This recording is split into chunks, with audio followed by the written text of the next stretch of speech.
ഹരേ രാമ ഹരേ കൃഷ്ണ. എല്ലാവർക്കും നമസ്കാരം. 2 ദിവസം കഴിഞ്ഞാൽ ഈ നക്ഷത്ര ജാതകരുടെ തലവര തെളിയും. നിങ്ങളുടെ കഷ്ടപ്പാടും കണ്ണീരുമെല്ലാം അവസാനിക്കുവാൻ പോകുന്നു.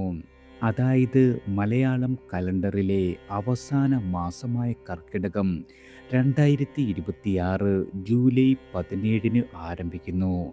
അന്നാണ് ദക്ഷിണായനവും തുടങ്ങുന്നത്. രാമായണ മാസത്തിൻ്റെ മാസാരംഭവും അന്നു തന്നെയാണ്. കർക്കിടകം രാശിയിൽ ആദിത്യൻ സഞ്ചരിക്കുന്നു. ചാന്ദ്രമാസങ്ങളായ ജ്യേഷ്ഠവും ആഷാഢവും ഈയൊരു മാസത്തിൽ ഒടുങ്ങുകയും തുടങ്ങുകയും ചെയ്യുന്നതാണ്. കർക്കിടകം 27 പിതൃബലി അഥവാ കർക്കിടക വാവ് വരുന്നത്. വ്യാഴം ഉച്ചരാശിയായ കർക്കിടകത്തിലാണ്. എന്നാൽ 26 വരെ മൗഢ്യ അവസ്ഥ തുടരുന്നുമുണ്ട്. അതുപോലെ ശനി മീനം രാശിയിൽ രേവതിയിൽ സഞ്ചരിക്കുന്നു. രാഹു കുംഭത്തിൽ അവിട്ടത്തിലും കേതു ചിങ്ങത്തിൽ മകം നക്ഷത്രത്തിലും വക്രഗതിയായി തുടരുന്നു. ബുധനാകട്ടെ മാസത്തിൻ്റെ പകുതി വരെ മീനത്തിലും പിന്നീട് കർക്കിടകത്തിലുമാണ്. ചൊവ്വ ഇടവം മിഥുനം രാശികളിൽ സഞ്ചരിക്കുന്നു. ശുക്രൻ മാസപ്പകുതിക്കുമേൽ ചിങ്ങത്തിൽ നിന്നും നീചരാശിയായ കന്നിയിലേക്ക് പകർച്ച വരുന്നുണ്ട്. ഈയൊരു ഗ്രഹനിലയുടെ അടിസ്ഥാനത്തിൽ അശ്വതി മുതൽ രേവതി വരെയുള്ള 27 നക്ഷത്രങ്ങളിൽ ജനിച്ച ആളുകളുടെ കർക്കിടക മാസ രാശിഫലമാണ്. ആദ്യം മേടം രാശിക്കാരാണ്. അശ്വതി ഭരണി കാർത്തിക ആദ്യ പാദത്തിൽ ഉൾപ്പെടുന്ന മേട രാശിക്കാരായ നിങ്ങൾക്ക് ഈയൊരു മാസം പല കാരണങ്ങളാലും പല വിധത്തിലുള്ള നേട്ടങ്ങൾ വന്നു ചേരുന്ന ഒരു മാസമാണ്. ഓഹരി ഇടപാടുകളുള്ള ആളുകൾക്ക് ധനനേട്ടമുണ്ടാകും. വിശേഷ വസ്ത്രങ്ങളും അലങ്കാര വസ്തുക്കളും സമ്മാനമായി ലഭിക്കുന്നതാണ്. അതുപോലെ പങ്കാളിയുടെ ഭാഗത്തു നിന്നും വളരെയധികം നേട്ടങ്ങൾ പ്രതീക്ഷിക്കാം. ചിലർക്ക് പുതിയ വാഹനം സ്വന്തമാക്കുവാൻ സാധിക്കും. അതുപോലെ പുതിയ ഒരു വീട് എന്ന സ്വപ്നം സാധ്യമാകുകയും ചെയ്യുന്നതാണ്. പ്രത്യേകിച്ചും കലാരംഗത്ത് പ്രവർത്തിക്കുന്ന ആളുകൾക്ക് വളരെയധികം ശോഭിക്കുവാനും അംഗീകാരങ്ങൾ ലഭിക്കുവാനും യോഗമുള്ള സമയമാണ്. ആരോഗ്യപരമായി നിങ്ങൾക്ക് സ്ഥിതി തൃപ്തികരമായിരിക്കും. വാക്ക് തർക്കങ്ങളും കലഹങ്ങളും ഉണ്ടാകാതിരിക്കുവാൻ പ്രത്യേകം ശ്രദ്ധിക്കേണ്ടതാണ്. നിങ്ങൾ ദോഷശമനത്തിനും ഗുണവർദ്ധനവിനുമായി ദേവീ ക്ഷേത്രത്തിൽ ഭഗവതി സേവ നടത്തിച്ച് തൊഴുതു പ്രാർത്ഥിക്കുക. അതുപോലെ സാധിക്കുന്നവർ ഭവനത്തിൽ നിത്യേന ദേവി മഹാത്മ്യ പാരായണം നടത്തുന്നതും വളരെയധികം ഗുണകരമാണ്. അടുത്തത് ഇടവം രാശിക്കാരാണ്. കാർത്തികയുടെ ബാക്കി മുക്കാൽ ഭാഗം രോഹിണി മകയിരത്തിൻ്റെ ആദ്യ പകുതിയിൽ ഉൾപ്പെടുന്ന ഇടവ രാശിക്കാരായ നിങ്ങൾക്ക് ഈയൊരു കർക്കിടക മാസത്തിൽ ജീവിത പങ്കാളിയുമായി ഒത്തുള്ള യാത്രയുണ്ടാകും. അതുപോലെ ബിസിനസ്സിൽ കൂടുതൽ ധനനേട്ടം വന്നു ചേരും. മക്കൾ വഴിയുള്ള ചിലവുകൾ വർദ്ധിക്കുവാനും ഇടയുള്ള മാസമാണ്. പ്രാർത്ഥനകളും വഴിപാടുകളും നിങ്ങൾ മുടങ്ങാതെ നടത്തുവാൻ ശ്രദ്ധിക്കേണ്ടതാണ്. അതുപോലെ പഴയ വാഹനം മാറ്റി പുതിയത് സ്വന്തമാക്കുവാൻ കഴിയും. നേരത്തെ നിശ്ചയിച്ചിരുന്ന യാത്രകൾ നടത്തുവാൻ കഴിയുന്നതാണ്. കുടുംബത്തിൽ മംഗളകർമ്മങ്ങൾ നടക്കുവാനും യോഗമുള്ള സമയം കൂടിയാണ്. വീട് മോടി പിടിപ്പിക്കുവാനും പുതുക്കി പണിയുവാനും ഈശ്വര അനുഗ്രഹത്താൽ കഴിയുന്ന മാസമാണ്. നിങ്ങൾ ഗുണവർദ്ധനവിനും ദോഷശമനത്തിനുമായി മഹാവിഷ്ണു ഭജനം നടത്തുക. അതുപോലെ വ്യാഴാഴ്ച ദിവസങ്ങളിൽ വിഷ്ണു ക്ഷേത്ര ദർശനം നടത്തി പ്രാർത്ഥിക്കുക. കഴിയുമെങ്കിൽ നെയ്വിളക്ക് കൊളുത്തുന്നതും തുളസിമാല ചാർത്തിക്കുന്നതും വളരെയധികം ഉത്തമമാണ്. അടുത്തത് മിഥുനം രാശിക്കാരാണ്.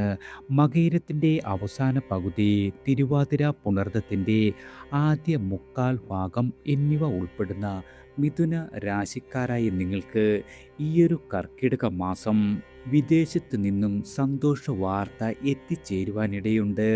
അതുപോലെ കോടതി കാര്യങ്ങളെല്ലാം തന്നെ അവസാനിപ്പിക്കുവാൻ കഴിയുന്നതാണ്. കാർഷികമായ വരുമാനം വർദ്ധിക്കും. ഇഷ്ടപ്പെട്ട ഭൂമി സ്വന്തമാക്കുവാൻ സാധിക്കുന്നതാണ്. സർക്കാർ ഉദ്യോഗസ്ഥർക്ക് നിങ്ങൾ ആഗ്രഹിച്ച സ്ഥലത്തേക്ക് സ്ഥലം മാറ്റം ലഭിക്കുന്നതാണ്. വിദ്യാർത്ഥികളായ ആളുകൾക്ക് പരീക്ഷയിൽ മികച്ച വിജയമുണ്ടാകും. സഹോദരങ്ങൾ തമ്മിൽ അഭിപ്രായ അഭിപ്രായ ഭിന്നത ഉണ്ടാകാതിരിക്കുവാൻ കഴിയുന്നതും ശ്രദ്ധിക്കേണ്ടതാണ്. അതുപോലെ സ്വർണ്ണ ആഭരണങ്ങളും മറ്റും സമ്പാദിക്കുവാൻ കഴിയും. ആരോഗ്യപരമായി നിങ്ങളുടെ നില വളരെയധികം ഗുണകരമാണ്. നിങ്ങൾ ഗുണവർദ്ധനവിനും ദോഷശമനത്തിനുമായി നിങ്ങളുടെ ജന്മനാളിൽ ക്ഷേത്രത്തിൽ ദർശനം നടത്തി ഗണപതി ഹോമം നടത്തിക്കുക. അതുപോലെ കഴിയുമെങ്കിൽ നിത്യേന ഭവനത്തിൽ ഗണപതി അഷ്ടോത്തര ജപം നടത്തുന്നതും വളരെയധികം ഉത്തമമാണ്. അടുത്തത് കർക്കിടകം രാശിക്കാരാണ്. പുണർദത്തിൻ്റെ അവസാന കാൽഭാഗം പൂയം, ആയില്യം എന്നിവ ഉൾപ്പെടുന്ന കർക്കിടക രാശിക്കാരായ നിങ്ങൾക്ക് ഈയൊരു മാസം നിങ്ങളുടെ മികച്ച പ്രവർത്തനത്തിനുള്ള അംഗീകാരങ്ങളും ബഹുമതികളും ലഭിക്കുവാനിടയുണ്ട്. അതുപോലെ പുതിയ സൗഹൃദങ്ങൾ കൊണ്ട് വളരെയധികം നേട്ടമുണ്ടാകും. ചില കാര്യങ്ങൾ ഭാഗ്യം കൊണ്ട് തന്നെ സാധ്യമാകും. മക്കളിൽ നിന്നും സന്തോഷകരമായ വാർത്തകൾ പ്രതീക്ഷിക്കാം. പ്രത്യേകിച്ചും അന്യനാട്ടിൽ കഴിയുന്നവർക്ക് സ്വന്തം നാട്ടിലേക്ക് സ്ഥലം മാറ്റം ലഭിക്കുന്നതാണ്. കലാകാരന്മാർക്ക് നിങ്ങളുടെ മേഖലയിൽ വളരെയധികം ശോഭിക്കുവാനും നേട്ടങ്ങൾ കൊയ്യുവാനും കഴിയുന്ന ഒരു മാസമാണ്. പുതിയ സംരംഭങ്ങൾ ആരംഭിക്കുവാനും അനുകൂലമായ മാസമാണ് നിങ്ങളുടെ ജീവിതത്തിൽ വന്നെത്തിയിരിക്കുന്നത്. നിങ്ങൾ ഗുണവർദ്ധനവിനും ദോഷശമനത്തിനുമായി ധർമ്മശാസ്താവിനെ ഭജിക്കുക. അതുപോലെ ശനിയാഴ്ചകളിൽ ശാസ്താവിങ്കൽ നീരാഞ്ജനം കത്തിക്കുക. കഴിയുമെങ്കിൽ എള്ളു പായസ നിവേദ്യം നടത്തുന്നതും വളരെയധികം ഉത്തമമാണ്. അടുത്തത് ചിങ്ങം രാശിക്കാരാണ്. മകം, പൂരം, ഉത്രത്തിൻ്റെ ആദ്യ കാൽഭാഗവും ഉൾപ്പെടുന്ന ചിങ്ങരാശിക്കാരായ നിങ്ങൾക്ക് ഈയൊരു മാസം സൽക്കാരങ്ങളിലും മംഗളകർമ്മങ്ങളിലും പങ്കെടുക്കുവാനുള്ള അവസരം ലഭിക്കും. അതുപോലെ പുതിയ സൗഹൃദങ്ങൾ കൊണ്ട് നേട്ടം പ്രതീക്ഷിക്കാം. അവിവാഹിതരായ ആളുകളുടെ വിവാഹ കാര്യം തീരുമാനമാകും. പ്രണയിക്കുന്ന ആളുകൾക്ക് സന്തോഷകരമായ ഒരു കാലമാണ്. ചിലവുകളിൽ വളരെയധികം നിയന്ത്രണം ഏർപ്പെടുത്തേണ്ട ഒരു സമയമാണ്. ഉന്നത വ്യക്തികളുമായി അടുപ്പം സ്ഥാപിക്കുവാൻ കഴിയും. ആരോഗ്യപരമായി നിങ്ങളുടെ നില തൃപ്തികരമാണ്. പുതിയ നിക്ഷേപങ്ങൾ വളരെയധികം ശ്രദ്ധാപൂർവം ആലോചിച്ച് മാത്രം നടത്തുക. ഗുണവർദ്ധനവിനും ദോഷശമനത്തിനുമായി നിങ്ങൾ ശ്രീകൃഷ്ണ ഭജനം നടത്തുക. അതുപോലെ ബുധനാഴ്ച ദിവസങ്ങളിൽ ശ്രീകൃഷ്ണ സ്വാമിക്ക് വെണ്ണ, അവൽ ഇവ നിവേദിച്ച് തൊഴുതു പ്രാർത്ഥിക്കുന്നതും വളരെയധികം ഗുണകരമാണ്. അടുത്തത് കന്നി രാശിക്കാരാണ്. ഉത്രത്തിൻ്റെ അവസാന മുക്കാൽ ഭാഗം, അത്തം ചിത്തിരയുടെ ആദ്യ പകുതി എന്നിവ ഉൾപ്പെടുന്ന കന്നി രാശിക്കാരായ നിങ്ങൾക്ക് ഈയൊരു കർക്കിടക മാസത്തിൽ നഷ്ടപ്പെട്ട സ്ഥാനങ്ങൾ തിരിച്ചു കിട്ടുവാനിടയുണ്ട്. അതുപോലെ യാത്രകൾ കൊണ്ട് വളരെയധികം നേട്ടം പ്രതീക്ഷിക്കാം. ബിസിനസ് വികസിപ്പിക്കാനായി പണം മുടക്കേണ്ടി വരും. അതുപോലെ സർക്കാരിൽ നിന്നും നിങ്ങൾ പ്രതീക്ഷിച്ചിരുന്ന സഹായങ്ങൾ ലഭിക്കുന്ന ഒരു സമയമാണ്. പൊതുവെ നിങ്ങൾക്ക് ഈശ്വര ആനുകൂല്യമുള്ള സമയമായതിനാൽ എല്ലാവിധ കാര്യങ്ങളും നിങ്ങൾ പ്രതീക്ഷിച്ചതുപോലെ തന്നെ നടന്നു കിട്ടുന്നതാണ്. പ്രതിബന്ധങ്ങൾ തരണം ചെയ്ത് മുന്നോട്ട് പോകുവാനും സാധിക്കും. കുടുംബസ്വത്ത് കൈവശം വന്നു ചേരുവാനുള്ള യോഗമുള്ള ഒരു കാലം കൂടിയാണ്. നിങ്ങൾ ഗുണവർദ്ധനവിനും ദോഷശമനത്തിനുമായി നിത്യേന ശിവഭജനം നടത്തുക. ശിവ അഷ്ടോത്തരം നിത്യേന പാരായണം ചെയ്യുക. കഴിയുമെങ്കിൽ ശിവങ്കൽ എള്ളെണ്ണ വിളക്കിലൊഴിച്ച് പ്രാർത്ഥിക്കുന്നതും വളരെയധികം ഗുണകരമാണ്. അടുത്തത് തുലാം രാശിക്കാരാണ്.